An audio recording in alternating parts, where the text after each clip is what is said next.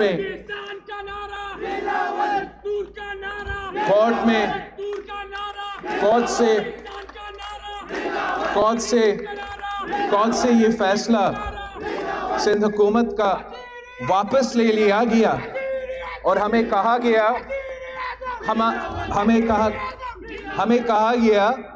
کہ آپ واپس جائے ویج بورڈ کے پاس واپس جائے، مزدور دھکے کھائے پھر سے ایک اور سال اور پھر ان کا کم از کم اجرت میں اضافہ ہو. میں آپ کو یقین دلانا چاہ رہا ہوں کہ انشاءاللہ تعالی جیسے ہم آنریبل کورٹس کا عزت بھی کرتے ہیں ان کا مانیں گے، لیکن اب جب ہم اپنے ویج بورڈ کے پاس جائیں گے سندھ حکومت اپنا طریقہ کار پورا کریں گے تو اگر پچھلے ہمارا 25,000 تھا ابھی انشاءاللہ تعالی جیسے کہ کورٹس کہیں گے ہم وہی پروسیجر فالو کریں گے مگر مزید اضافہ کریں گے. اور وہ لوگ جو سمجھتے تھے کہ وہ کورٹ جا کے مزدوروں سے اپنے حق چھین سکتے ہیں، ان کا پروفٹس میں وہ پتہ نہیں ادھر ادھر کنجوسی کر رہے تھے، اب ان کو 25,000 سے زیادہ پے کرنا پڑے گا. اور ہمارا مطالبہ ہوگا کہ صوبہ بھر سارے صوبے میں، پختونخوا میں بھی، وفاق میں بھی جہاں کم از کم اجرت میں اضافہ ہونا چاہیے، ویسے جیسے پیپلز پارٹی کی وفاقی حکومت میں تنخواہ میں اور پینشنز میں 100 سے زیادہ فیصد اضافہ ہوا، ویسے آج ہونا چاہیے. جیسے آج ہمارا کسان پریشان ہے ان کے ساتھ حکومت کو دینا چاہیے جیسے پاکستان پیپلز پارٹی کے دور میں ہر مشکل میں دیا جاتا تھا. آج آپ دیکھ رہے ہو کہ خان صاحب کی وجہ سے ہر طبقہ پریشان ہے، ہر صوبہ پریشان ہے، اور انشاءاللہ تعالی ہم نکلیں گے تو ہر طبقہ کے لیے نکلیں گے، ہم نکلیں گے تو سارے صوبوں کے لیے نکلیں گے، اسلام آباد پہنچیں گے، آپ کا آواز اٹھائیں گے، آپ کے مطالبات ملک اور قوم کے سامنے رکھیں گے انشاءاللہ تعالی، اور اس کٹ پتلی حکومت کو ضرور ہم نقصان پہنچائیں گے اور ہم وہ پاکستان بنائیں گے جو قائد اعظم، قائد عوام اور شہید محترمہ بینظیر بھٹو کا وعدہ تھا. ہم ان کا نامکمل مشن کو مکمل کریں گے. یہاں میں اپنا پی ایس ایف دوستوں کو دیکھ رہا ہوں، آپ کو معلوم ہے کہ آپ کا جو سپاف کے ساتھی ہے، جو سندھ پیپلز اسٹوڈنٹ فیڈریشن ہے، انہوں نے بہت بڑا کامیابی حاصل کی ہے اور سندھ میں ہمیں ہمارا حکومت کو اور اداروں کو سب مجبور کر کے اپنے احتجاج کے نتیجے میں اسٹوڈنٹ یونینز کو بحال کیا. تو میں امید کرتا ہوں کہ یہاں کا بھی میرا پی ایس ایف، پختونخوا کا پی ایس ایف ہر ادارہ میں مہم بھی چلائے گا کہ پیپلز پارٹی کے ساتھ تو تاکہ ہم پختونخوا کا یونینز کو بحال کر سکے، پختونخوا کا اسٹوڈنٹ یونینز کو بحال کر سکے۔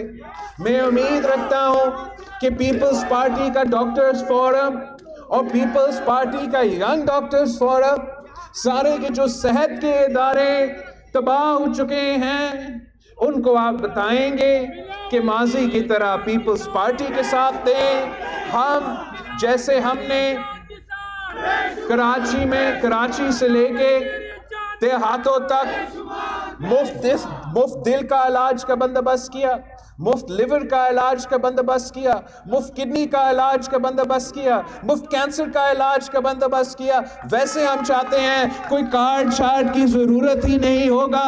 جب پی پی کا حکومت ہوگا، اسی لیڈی ریڈنگ ہاسپٹل کو ہم عالمی ادارہ کی طرح بنائیں گے اور 100% مفت علاج ہوگا۔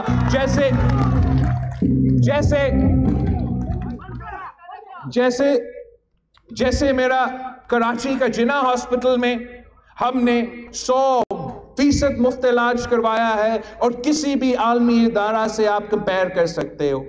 میرا جو چیلنج تھا پی ٹی آئی کے حکومت کو کہ آپ ایک ہاسپٹل اٹھا کے دکھائے، جو میرا NICVT جو دل کا مفت علاج کرواتا ہے، وہ ایک ہاسپٹل آپ دکھائے، 3 جگہ میں آپ کا حکومت ہے۔ اب تک وہ میرا چیلنج کو قبول نہیں کر سکے۔ میں نے کہا ایک خیرپور کی تحصیل ہے گمبٹ، ایک تحصیل ہے خیرپور، وہاں آپ کو اگر مفت کڈنی کا علاج ہو سکتا ہے جو مہنگا ترین علاج ہے، لیور کا علاج ہو سکتا ہے جو مہنگا ترین علاج ہے، اور نہ صرف وہ آپریشن مفت ہوتا ہے مگر زندگی بھر جو بھی آپ کو دوائیوں کی ضرورت ہوگا اس علاج کی وجہ سے وہ بھی آپ کو مفت دیا جاتا ہے۔ اگر گمبٹ جیسے تحصیل میں نے ابھی ایک مفت کینسر کا علاج کا ہاسپٹل کھولا ہے، بون میرو ٹرانسپلانٹ کا ہاسپٹل کھولا ہے، تو کوئی وجہ نہیں ہے کہ پختونخوا کے دیہاتوں میں ہم ایسے عالمی ادارہ کا مقابلے کرنے ہوئے مفت علاج کے ہاسپٹلز نہیں کھول سکتے ہیں۔ یہ پاکستان پیپلز پارٹی ہی کر سکتی ہے۔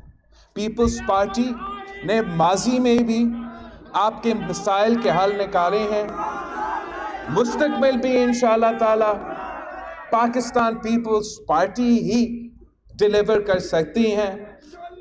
آپ سے ریکویسٹ ہے، درخواست ہے کہ کوئی اکیلا کچھ نہیں کر سکتا، آپ کا ساتھ کی ضرورت ہے۔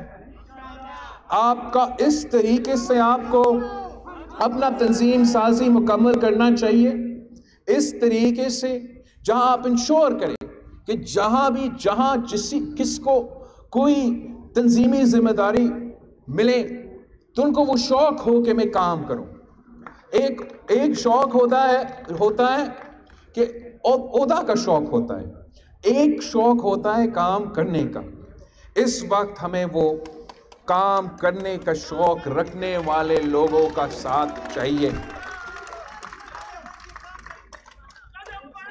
انشاءاللہ میں جانتا ہوں کہ آپ میں وہ پوٹینشل ہے، صرف تھوڑا پارٹی کی طرف سے بہتر کوآرڈینیشن ہو، صحیح آدمی کو صحیح جگہ پہ رکھ لے اور آپ مل کے کام کریں، سب سے بڑھ کے مل کے کام کریں۔ بیکاز یہ جیسے میں نے آپ کو پریز کرا شروع میں، اگر ایک جگہ ہے پورا پختونخوا جہاں لوگ مل کے کام نہیں کرتے تو وہ آپ کا پختونخوا ہے، اور جہاں ٹانگ کھینچنے کا نظام سب سے زیادہ ہے وہ یہاں ہے۔ تو وہ اگر آپ یہ کام روک سکتے ہیں تو پھر میرا آپ سے وعدہ ہے کوئی آپ کو حکومت بنانے کے نہیں روک سکتے۔ کل آپ کا حکومت بنے گا۔ دیکھو انہوں نے میرا مائک کاٹ دیا کہ میں یہ بات کیا کر رہا ہوں۔ ٹانگ کھینچنے والا نظام نا، یہ ہمیں چلے میڈیا پہ نہیں چلے گا، صحیح ہے۔ لسن میں یہ آخری بات بہت ضروری ہے، مذاق بھی نہیں تھا، بہت ضروری ہے۔ میں آپ کو مسئلہ میں کسی علاقہ کا یا کسی جگہ کا ذکر میں نہیں کروں گا، مگر ریسنٹلی میں کہیں گیا کسی جلسہ کے لیے، اور وہاں ایک بہت بڑا سردار پارٹی میں شمولیت کر رہا تھا. اس سے پہلے جو 3 نسلوں سے ہمارے ساتھ چلتے آ رہے تھے پارٹی والے, بہت سینئر, اور وہ تھوڑا اپسیٹ سے کہ آپ نے ان کو لانا تھا تو ہمارے تھرو لے کر آتے یا ہمارے ساتھ بیٹھتے, وہاں کو اٹھائے ہوا. لیکن جب میں جلسہ میں پہنچا, وہ جلسہ اتنا شاندار تھا, اور آپ کو پتا وہ کیوں اتنا شاندار تھا کہ ان کا پسند ناپسند کے بجائے ان کا 3 نسلوں کے سرداری دشمنی کے بجائے پارٹی کا شو تھا. سب کا عزت کا سوال تھا کہ یہ کامیاب ہو, اور ان کا آپس کا پسند ناپسند کے باوجود انہوں نے مل کے محنت کیا اور تاریخی جلسہ رکھا. اب اگر میں کہتا ہوں کہ نجم الدین خان صاحب کے گھر پہ میں آ رہا ہوں اور یہاں ہم جلسہ کر رہے ہیں, تو پھر باقی سب کو اتنا ہی محنت کرنا چاہیے کہ یہ ان کا اپنا ہے, ان کا اپنا جلسہ ہے, ان کا اپنا الیکشن ہے, اور اگر پارٹی جیتے گا یا پارٹی کامیاب ہوگا تو سب کا عزت اس میں ہے. اگر کسی کا ذہن یہ ہوگا کہ میں اپنا اکیلا گاڑی میں آ جاؤں تاکہ جلسہ اتنا کامیاب نہ ہو, اور پھر چیئرمین جو ہے وہ نجم الدین سے ناراض ہو جائے, یا میں کسی اپنا ساتھی کو بھیجوں فنکشن میں اور وہ صدر صاحب کے لیے کوئی برا بلا کہیں گے, تو چیئرمین صاحب سمجھے گا کہ یہ برا ہے, تو اس طریقے سے کام نہیں چل سکے گا. ہمیں ایک ہو کے محنت کرنا پڑے گا, سب مل کے محنت کرے گا. ہم نے حکومت وقت کا مقابلہ کرنا ہے, ان کے سہولت کار ان کے ساتھی ہے, صرف آپ میرے ساتھی ہو, صرف آپ میرے طاقت ہو. اگر آپ مل کے میرے ساتھ دیتے ہو, ایک ہو کے ہم محنت کرتے ہیں, انشاءاللہ تعالی کوئی آپ کو نہیں روک سکتا. میں جانتا ہوں کہ کوئی ہمیں نہیں روک سکتا, اور ہم صوبائی سطح پہ اور وفاقی سطح پہ مانیٹرنگ کمیٹی بنا رہے ہیں, جو مانیٹرنگ کمیٹی ہوگا وہ ڈائریکٹ مجھے رپورٹ دے گا کہ کون پوری طریقے سے ساتھ دے رہا ہے اور کون پورے طریقے سے ساتھ نہیں دے رہا ہے. ایک اہم امتحان جو ہے وہ آپ کا لانگ مارچ ہے, آپ کا لوکل باڈی الیکشنز ہے, اور اسی سلسلے میں ہم دیکھیں گے کہ کون نظریاتی ہے, کون نظر آتے ہیں, کون کام کرتے ہیں, اور کون کام نہ کرنے کے بہانے ڈھونڈتے ہیں. انشاءاللہ تعالی جب میرے پاس یہ رپورٹ آئیں گے تو آگے جا کے جو ہم بہتری کے لیے کام کریں گے وہ مزید بہتر ہوگا اور طاقتور ہوگا. جی بھائی, انشاءاللہ ہم مل کے محنت کریں گے. 27 تو سر پہ ہیں, ہم کراچی سے نکلیں گے, جب تک ہم اسلام آباد پہنچ کے آپ سے ملاقات ہوگا تب تک انشاءاللہ تعالی سیاسی دھماکہ ہوا ہوگا. جیے بھٹو. آپ نے ان کو سمجھایا ہے کہ ہم کھانا کے بعد آ کے چائے پیئیں گے ادھر, جب ہم چائے پی رہے تو سب سے ایک انٹریکشن ہو سکتی ہے. یہ شازی خان کا ہے,